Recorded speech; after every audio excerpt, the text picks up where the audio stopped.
సంవత్సర కాలంలో వారిదొక గొప్ప పరిపాలన, మంచి ప్రభుత్వం అంట తొలి అడుగు పడిందంట. ఈ తొలి అడుగు ఏం చెప్పాలి? పెట్టిందేమో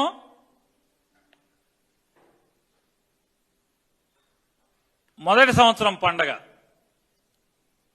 ఈ సంవత్సర కాలంలో వారు ఎన్నికలకు వెళ్ళినప్పుడు ఈ రాష్ట్ర ప్రజలకి ఏమేమి హామీలు ఇచ్చారు, వారికి ఏమేమి ప్రమాణాలు చేశారు,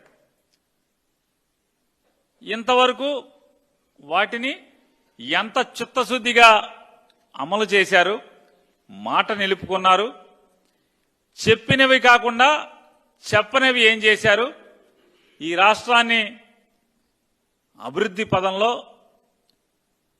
శ్రీహరికోటలో వదిలిన రాకెట్ కంటే శరవేగంగా ఎంత ఆకాశానికి ఎత్తుకు దూసుకెళ్లారు, ఇలాంటివన్నీ చెబుతారేమో అనుకుని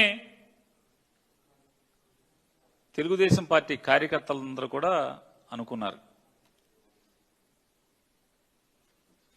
ఏంటయా అంటే మీటింగ్ పెట్టి ఇలా ముగ్గురు కలిసి యథావిధిగా